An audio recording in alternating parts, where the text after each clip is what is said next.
E para iniciar, doutor Eliseu, o nosso bate-papo nesta noite, você pode nos falar quem é o Coringa? Tá. Bom, primeiro quero agradecer pela oportunidade de estar no seu Instagram, né, Motivando com Prazer, que é um sucesso. E também parabenizá-la pela escolha do filme, né, que é um filme muito interessante. Talvez muitas pessoas não tenham percebido, quando assistiram esse filme, a importância social e clínica que o diretor nos passa, né? Talvez as pessoas que estão nos acompanhando possam ter um outro olhar a partir dessa nossa reflexão, um olhar mais clínico, não só um olhar do entretenimento, né? Mas vejam só, o personagem que recebeu o nome Coringa, né, interpretado pelo ator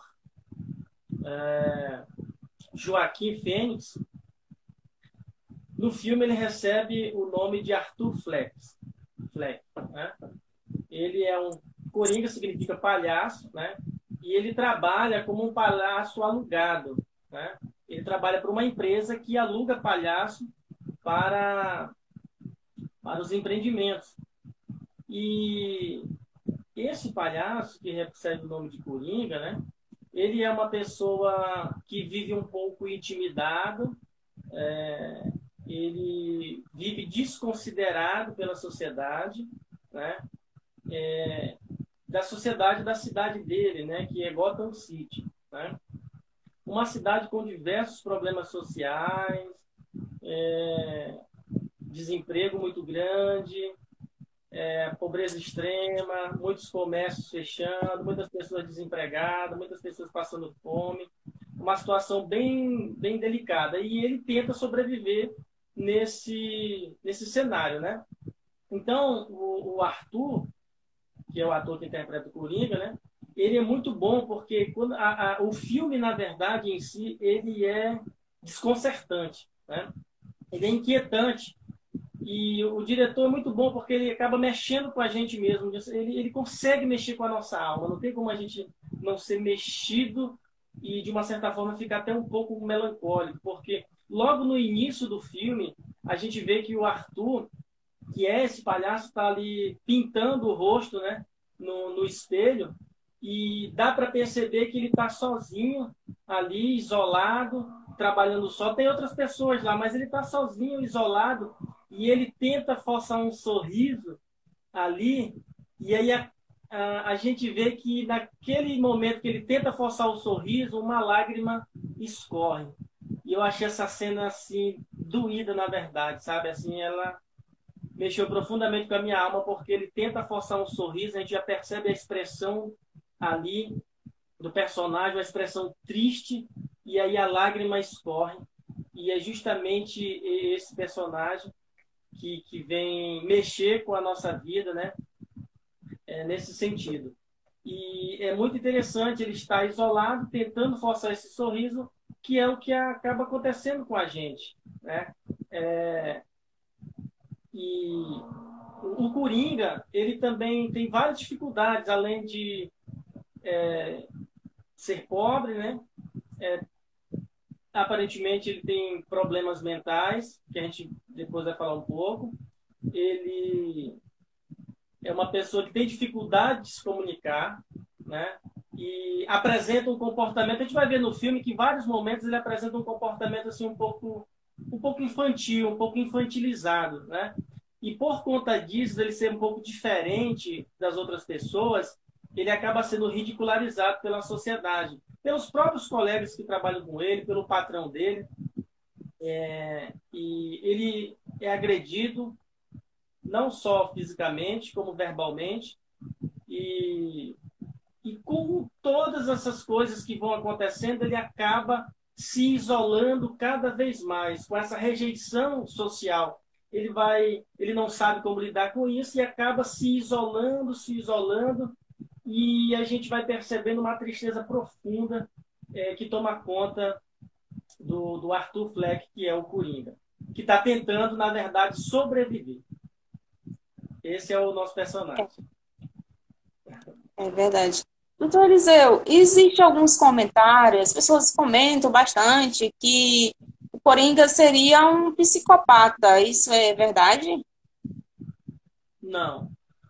Na verdade, não, né? Assim, apesar do filme ser um recorte da sociedade, né, do que ocorre,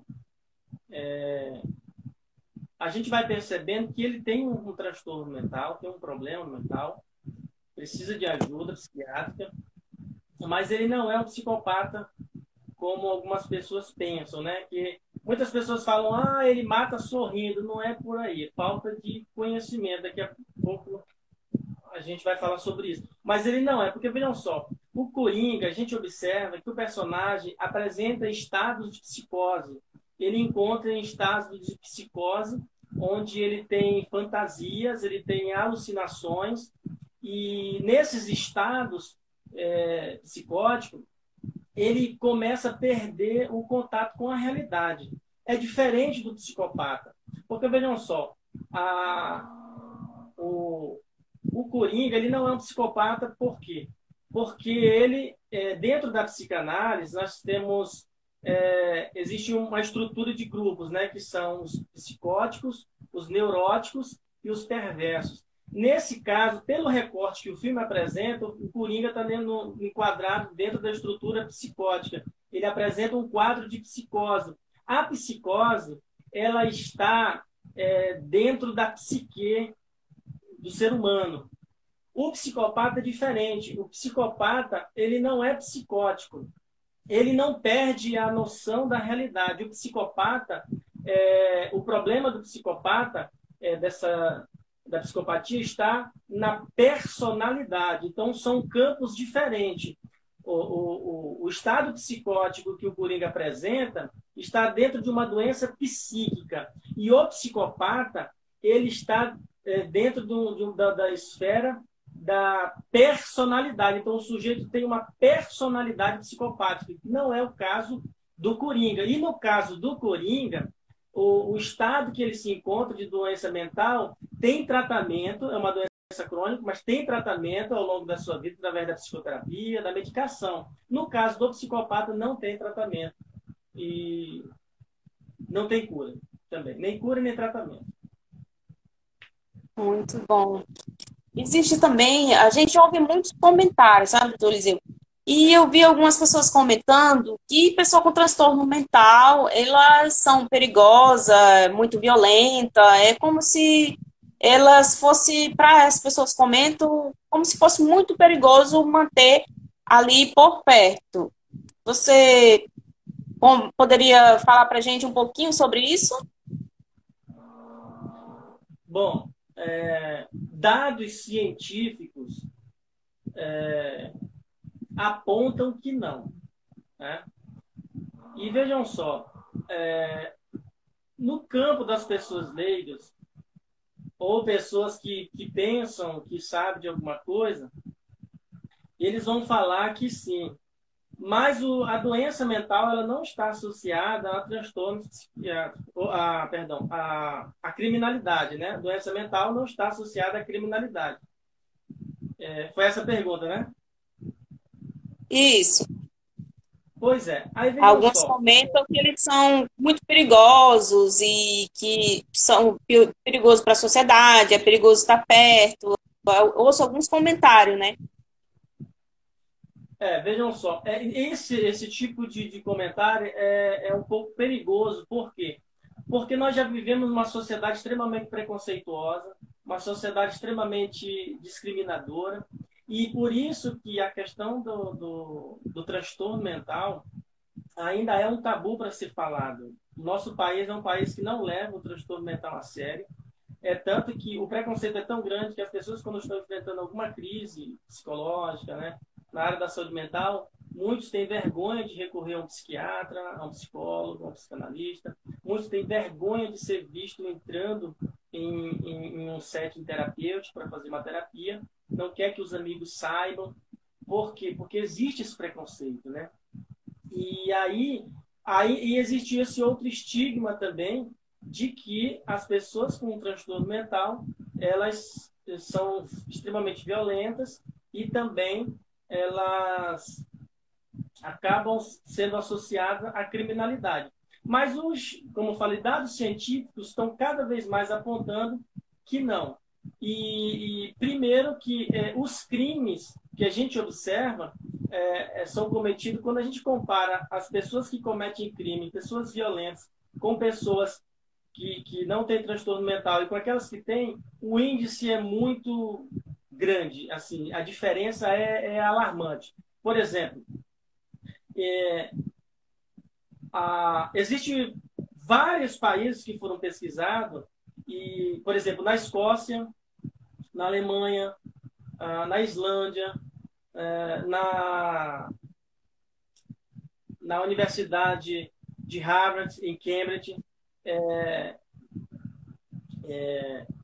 foi feita uma pesquisa e nessas pesquisas, em todos esses países, inclusive no Brasil, foi feito, a gente percebeu que a diferença é muito grande e não tem nada a ver. E aí isso é muito ruim, por quê? Porque às vezes a própria família fica com medo. E o papel do profissional da área de saúde é tirar esse estigma, desmistificar esse estigma de que todas as pessoas, ou aquela pessoa que tem algum tipo de transtorno mental, é violenta. Ela pode ser violenta por um outro motivo, não porque ela tem alguma doença mental. A doença mental não vai deixar a pessoa violenta. Ela pode ficar um pouco irritada se ela não estiver tomando a medicação, e dependendo do tipo de transtorno que ela tiver. E aí, a maioria das pessoas quer dizer que elas são violentas e também associam à criminalidade. E não, isso não é verdade. Por exemplo, eu vou citar uma pesquisa que foi feita em São Paulo, pela Faculdade de Medicina de São José do Rio Preto. Essa foi uma pesquisa que foi feita nessa Universidade de Medicina, em 2015, e aí a gente vai ver a diferença muito grande. Essa pesquisa foi feita dentro de vários presídios do nosso Brasil, porque eles não coletaram só dados de São Paulo, né? Eles conseguiram coletar de outros estados também. Então, por exemplo, foram mais de 600 mil pessoas que que tiveram as suas fichas catalogadas, pessoas que foram entrevistadas. Então, para ser mais preciso, 610 mil pessoas, 610.231 pessoas tiveram as suas fichas e tiveram contato com pesquisadores da universidade que eu citei. E dessas 610 mil, apenas 2.500 pessoas que estavam presas, que apresentavam algum tipo de transtorno mental, era 2.500. 2.500. Então, vejam só. E 607.731 que estão presos não apresentam, preso, né, por alguma violência que cometeram, eles não têm nenhum tipo de transtorno mental. Então, vejam só, 99,5% ou 99% dessas pessoas que estão presas não têm nenhum tipo de transtorno mental. Estão presas por algum tipo de violência. E apenas 0,5% dessas pessoas apresentam algum tipo de transtorno mental. Então, vejam só, pode acontecer de uma pessoa com algum tipo de transtorno mental agredir alguém? Pode. Mas quando a gente vê o número de pessoas que agride outro ser humano, que são violentos, que não tem nenhum tipo de transtorno mental, é muito grande, porque a gente vê que é 99%, 99,5%, né, não tem nenhum tipo de transtorno. E apenas 0,5% dessas pessoas que estão presas apresentam algum tipo de transtorno mental. Então, não devemos associar isso, porque esse tipo de estigma acaba prejudicando até o próprio tratamento dessas pessoas, que já levam uma vida tão difícil para poder se superar numa sociedade preconceituosa, né, e discriminadora como a nossa. É verdade. Excelente essa sua colocação dessa pesquisa, né, onde vem de colocar de uma forma bem clara, né, a não associar a violência a uma pessoa com um transtorno mental, né? Muito bom mesmo. Exatamente. Então, doutor Eliseu, existe também comentários com relação que a pessoa com transtorno mental, ela é incapaz para trabalho, ela é incapaz de assumir responsabilidade, como ter família e etc. Isso seria verdade? Também não é. Quando a gente fala de saúde mental, nesse aspecto, a gente vai perceber que é a sociedade, muitas das vezes, ou seja, o mercado de trabalho, muitas das vezes, é que fecha as portas para as pessoas que apresentam algum tipo de transtorno mental. Muitas pessoas que apresentam transtornos mentais, eu tenho conhecimento de pessoas que apresentam transtornos mentais, que têm laudo, feito diagnóstico, e que eles são demitidos por se comportar de uma forma diferente.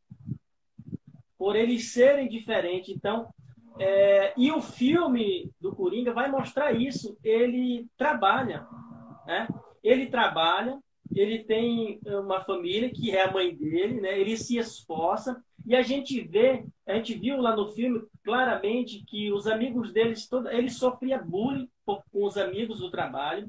O patrão dele, quando ele é agredido na rua e os meninos tomam aquela placa dele, quebra a placa e agride ele, o patrão dele não acredita na conversa dele e fala para ele, olha, você é um cara muito esquisito, todo mundo fala que você é doido, ninguém quer ficar perto de você, um monte de coisa. E existe uma cobrança, uma pressão muito grande em cima das pessoas que têm transtorno mental. E aí, essa pergunta é muito boa, porque também nos lembra de uma frase do Coringa, que ele diz o seguinte, o problema de ter uma doença mental é que as pessoas querem que a gente haja como se não tivesse. Então, vejam só, a própria... E essa frase é como um tapa na nossa cara enquanto sociedade.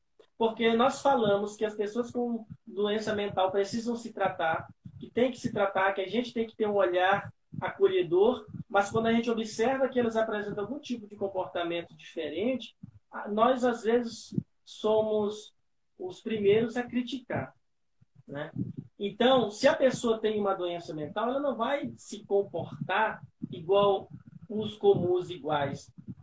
Ele vai ter dificuldade, né? Essa pessoa vai ter dificuldades de se enquadrar na sociedade. Mas voltando à pergunta, se a pessoa tem capacidade de trabalhar, assumir responsabilidade, com certeza tem. A gente observa que o Coringa, ele trabalha, faz um esforço medonho, porque ele se sente deslocado da sociedade. A própria sociedade rejeita ele. E ele faz um esforço enorme para se enquadrar dentro do trabalho, para se enquadrar com o seu patrão, para se enquadrar no trabalho dele, para tentar agradar as pessoas do jeito dele, fazendo um esforço muito grande para sobreviver.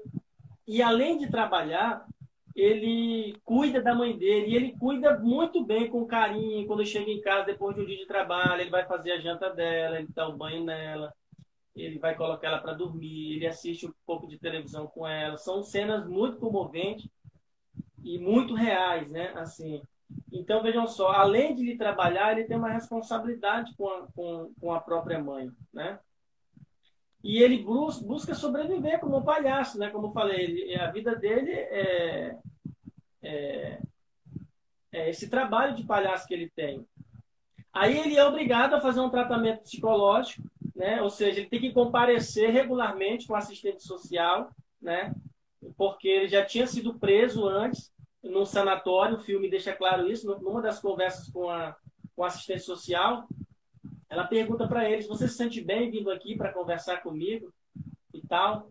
E ele falou, olha, eu me sentia melhor quando eu estava no sanatório, quando eu estava preso, né?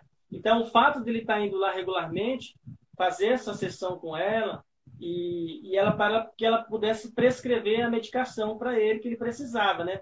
Porque ele precisava fazer um esforço para se manter sóbrio diante de tudo que ele já passou, né? E aí ela ajudava ele com as prescrições da medicação. Então, vejam só, as pessoas, se elas receberem um tratamento adequado, nem todo caso é para medicação. Tem muitos casos com medicina alternativa, né? Psicoterapia, mas em casos mais graves entra a questão da medicação no tratamento. Então, se a pessoa tiver um amparo, um acompanhamento psiquiátrico, a pessoa consegue trabalhar, ela consegue ter uma responsabilidade. Claro que dentro das suas limitações, ela consegue sim. Agora, é a sociedade, às vezes, que exclui, como, por exemplo, o filme deixa claro, que ele começa a conversar com o assistente social e fala para ela, você não me escuta. Eu estou falando com você, você não me escuta. E ela ignora ele totalmente e diz, olha, tem uma coisa para te contar. Uma coisa ruim, a verba foi cortada, você não vai poder mais vir aqui, e acabou, a gente não vai se ver mais. Então ele fala assim, como é que eu vou fazer para pegar os meus remédios? Ele tomava 7 remédios diferentes.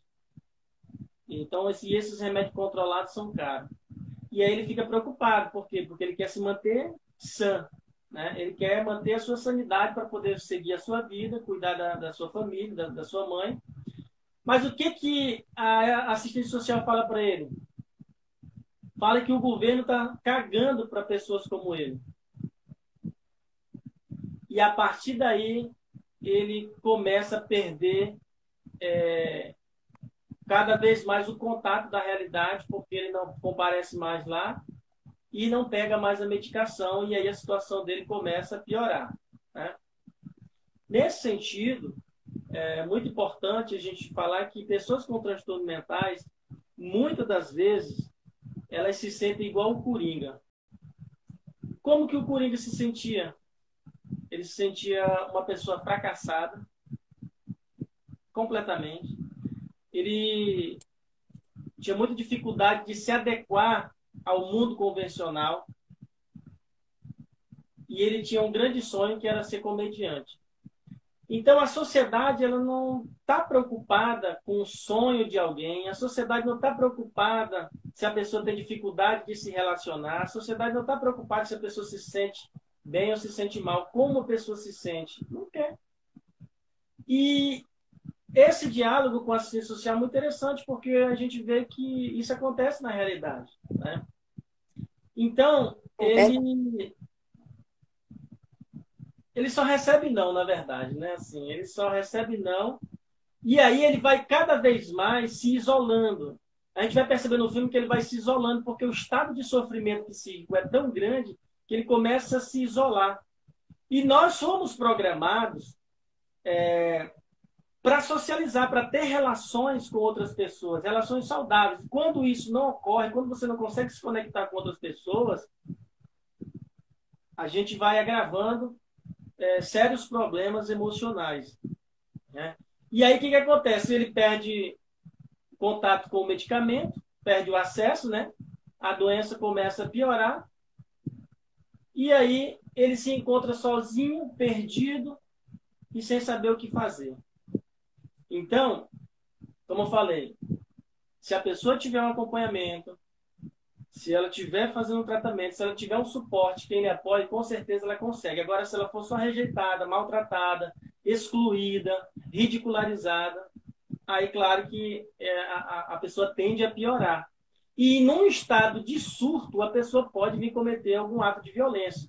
Mas vejam só, primeiro a sociedade cometeu vários atos de violência contra essa pessoa, e não é porque ela tinha uma doença mental que ela se tornou violenta, é no estado de surto, ou seja, como eu já falei, em estados de psicose, a pessoa perde o contato com a realidade, que é o caso do Coringa.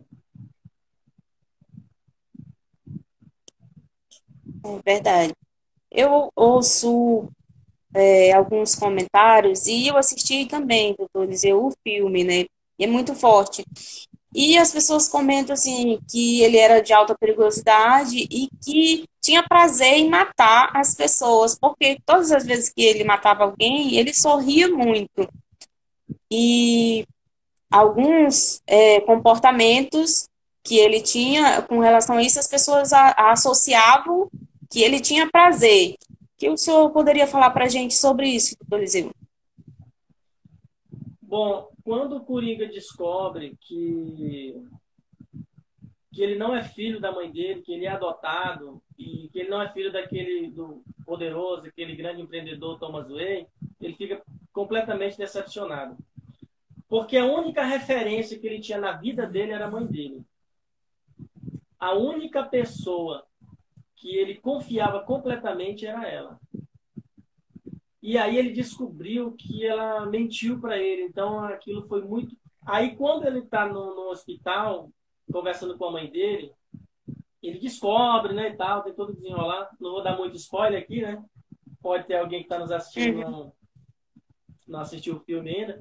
Mas nesse diálogo com a mãe dele, depois que ele descobre a verdade, ele fala para a mãe dele assim, olha, eu nunca fui feliz na minha vida. É uma cena assim, extremamente inquietante, muito forte, que mexe mesmo com a gente. Porque ele demonstra ali uma tristeza tão profunda. E nesse sentido, a gente vai perceber o quê? Claro que não tem como a gente dar um diagnóstico fechado para o Coringa, porque eles são recortes de estados, né? Teria que ser várias questões para avaliar. Mas duas coisas a gente percebe claramente que ele tinha uma tristeza profunda, indicando claramente uma depressão. E aí ele declara isso no filme, dizendo que ele nunca foi feliz na vida dele. Outra coisa, a questão do que ele matava sorrindo. O sorriso dele, na verdade, era uma expressão de tristeza, né? Toda vez que ele sorria muito, ou ele estava muito nervoso, muito irritado, ou ele estava em pânico, ou ele estava muito chateado, muito triste, então ele começava a sorrir. Vamos começar pela cena do filme. No início do filme, tem uma cena que ele está voltando do trabalho para casa e ele está muito triste, né? Aí ele está com a cabeça assim dentro do ônibus e aí ele vê uma criança que olha para ele e começa a sorrir, ele começa a interagir com a criança, ele começa a fazer, tá, né? Assim, começa a brincar com a criança e a criança começa a sorrir para ele, começa a ficar feliz e ele fica feliz com aquilo. E aí a mãe da criança rapidamente faz uma intervenção e fala para ele não perturbar a criança. Olha, não perturbe meu filho, você está perturbando a criança e tal. E aí ele fica muito chocado, muito triste por ter sido interpretado daquela forma. Ele estava brincando com a criança e a mãe faz essa intervenção. E aí, a partir daquilo, ela insiste, fala sério com ele. Aí ele começa a ficar desconcertado, começa a ficar muito triste com aquela situação e começa a dar gargalhada. Mas a gente observa, todas as vezes que o Coringa sorri, é uma risada triste. Pode ver que é um sorriso forçado e dá para ver na expressão do rosto dele uma tristeza estampada, carregada, né? Uma expressão pálida.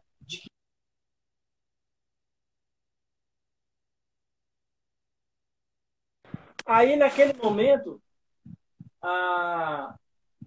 ele tira um cartão médico e dá para a mãe da criança, né? Para que ela possa entender o que está acontecendo ali. Aí no cartão médico estava escrito assim, perdoe a minha risada. Eu tenho uma condição que me causa surtos de risos incontroláveis. É mais ou menos assim que ele fala, né? Repentinos e frequentes, alguma coisa assim. Para que ela saiba que é uma doença neuropsiquiátrica, né? Aí ela fica ali na dela e tal. Aí as pessoas falam assim, ele fica sorrindo quando ele matava alguém ou quando ele... Não, aqui, para quem não sabe, essa é uma síndrome rara chamada de afetivo pseudobulbar. É um nome técnico, né? Mas eles têm outros nomes também. Mas o que quero dizer é o seguinte, que ele não era um sorriso ali voluntário, é involuntário. É uma condição neurológica, vejam só, o sistema neurológico é afetado e tem vários nomes. Tem o bulbar, tem o nome também transtorno de expressão emocional involuntária, riso patológico, e também tem a expressão emocional ou emocional invertida. Essa última faz mais sentido para a gente compreender. Vejam só, expressão emocional invertida, ou seja, toda vez que ele está num estado de muita tristeza, o que ele faz? Ele começa a sorrir. Então, se ele entrar num estado completamente de alegria, de euforia, que é muito feliz, ele começa a chorar. Por quê? A expressão emocional é invertida. é uma condição neurológica. E aí vai fazer todo sentido. Por quê? Porque quando ele descobre que ele é adotado, ele vai no hospital psiquiátrico onde a mãe dele ficou internada e o rapaz do administrativo lê o diagnóstico da mãe lê lá um pouco o que aconteceu com ele.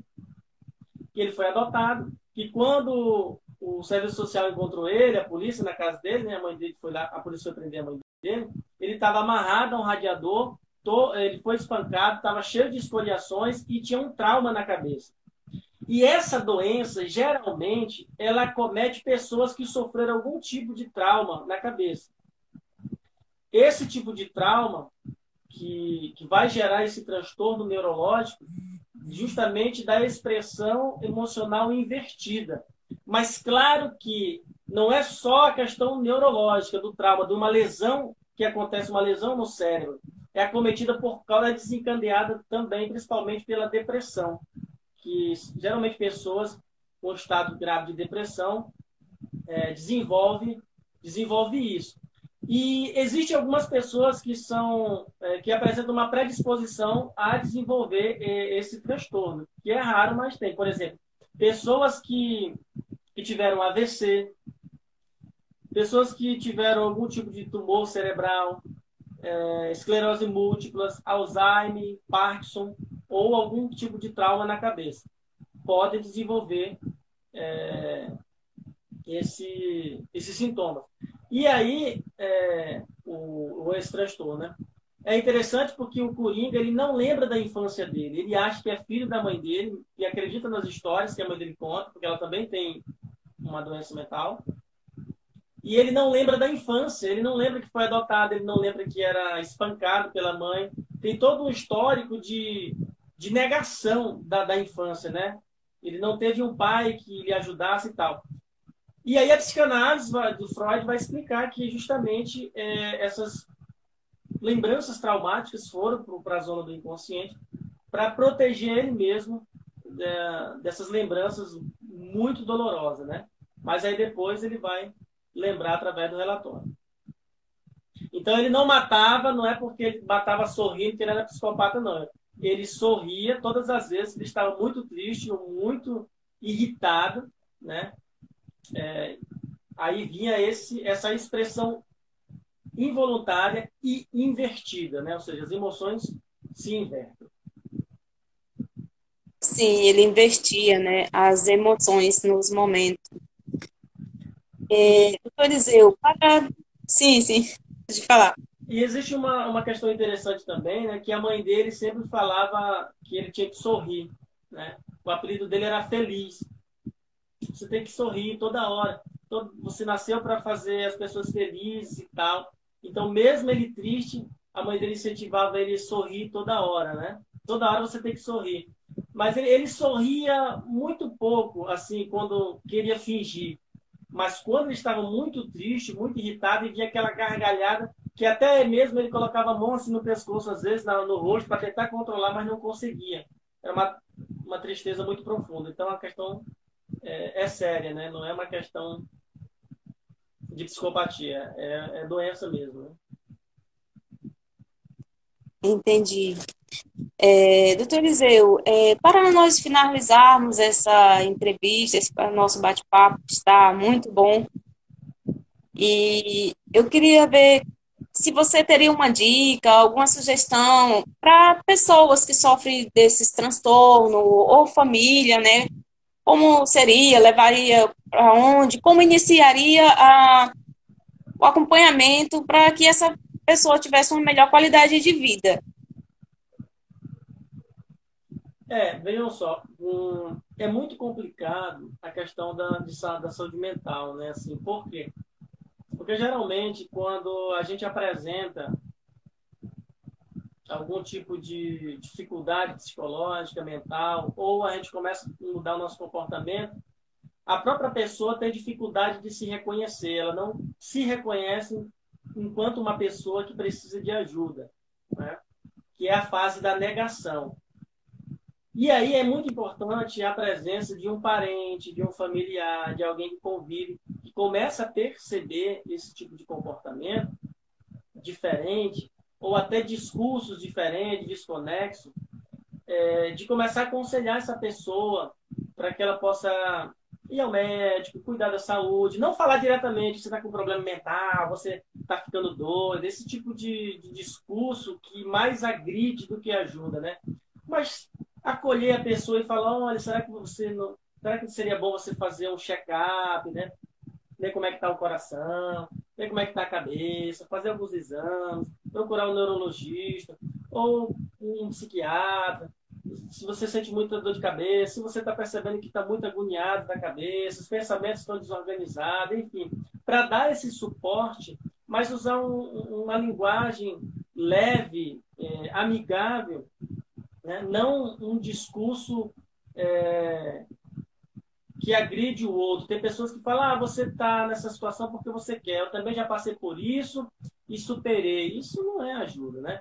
Então, acolher a pessoa e fazer com que ela consiga chegar até um profissional, seja um psicólogo, seja um neurologista, dependendo da situação, né? Vai para o neurologista, um cardiologista, ou e até chegar a um psiquiatra. Porque muitas das vezes a pessoa está com depressão e não sabe.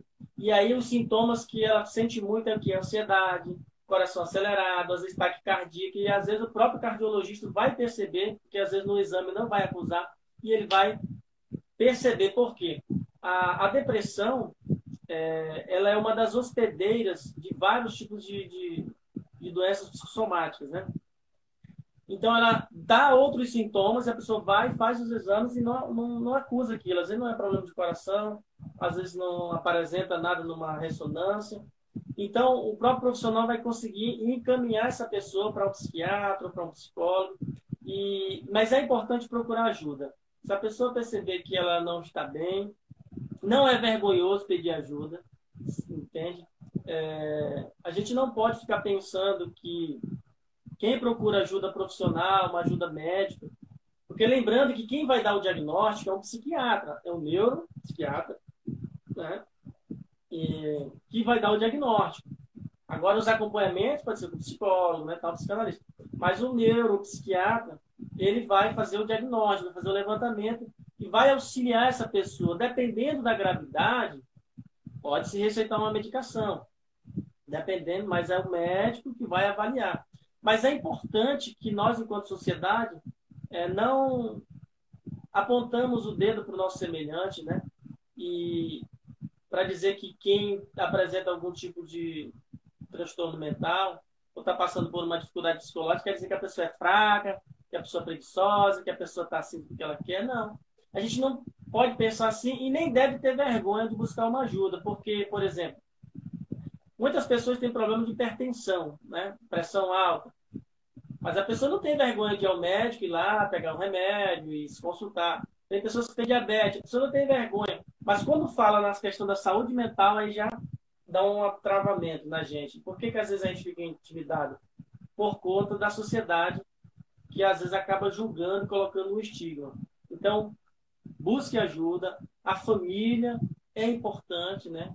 Nesse processo, os amigos são importantes para apoiar essa pessoa. Às vezes a pessoa não consegue ir sozinha, mas é importante um amigo levá-lo, algum parente ir com essa pessoa, conversar com ela, distrair ela, oferecer todo esse apoio para que a pessoa possa receber esse apoio médico e psicológico, para que não chegue a um estágio em que a pessoa possa,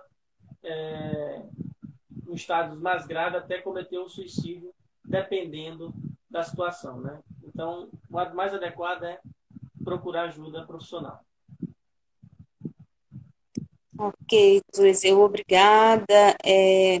Muito grata mesmo pela sua participação, por ter aceitado o convite, ter vindo aqui nos esclarecer com essas informações que são muito importantes. Espero nos encontrar mais vezes por aqui e aí para contribuir um pouco com algumas dúvidas que as pessoas têm e às vezes não tem com quem tirar a dúvida, né? E eu agradeço mesmo, se quiser deixar algum comentário ou qualquer coisa, ou se quiser acrescentar algo mais, tá? Na verdade, eu quero só agradecer pelo convite, pelo nosso bate-papo, linkando esse sobre saúde mental e o filme Coringa, né? Que realmente nos traz uma reflexão muito boa para a nossa vida. E uma dica é, toda vez que você for fazer uma pesquisa sobre saúde mental, nunca ir ou validar a opinião de um profissional isolado, mas várias pesquisas, vários profissionais, né? Porque às vezes tem só um profissional que valida uma tese, só ele está isolado, enquanto outros não. Então, se alguém, por exemplo, que quer saber mais, fala assim, Eliseu, você pode me fornecer dados de alguma pesquisa e tal, manda uma mensagem para mim no direct, que eu posso fornecer o link dessa pesquisa que eu citei, da universidade, né? Da Faculdade de Medicina, que fez essa pesquisa. Também posso enviar o link também do site da Universidade de Harvard, que eles produzem vários artigos, a pessoa quando acessar já vai direto no artigo, que vai falar sobre saúde mental e criminalidade. E aí lá os grandes profissionais também vão estar apontando que, na verdade, o índice de pessoas com transtorno mental associado à violência e criminalidade, o índice é muito pequeno e que a gente tem que trabalhar para não fomentar esse tipo de discurso irreal e que às vezes até atrapalham o tratamento de uma pessoa que precisa de ajuda. Quero mais uma vez agradecer, muito obrigado, uma boa noite para você e para todos que estão nos acompanhando. Eu que agradeço. Obrigada a todos que estiveram aqui e ficaram até o final. Quero agradecer a todos, gratidão, muito gratidão mesmo a todos. E uma boa noite a todos. E quando tivermos novidades, estaremos postando. Obrigada. Boa noite. Tchau, tchau. Tchau, boa noite.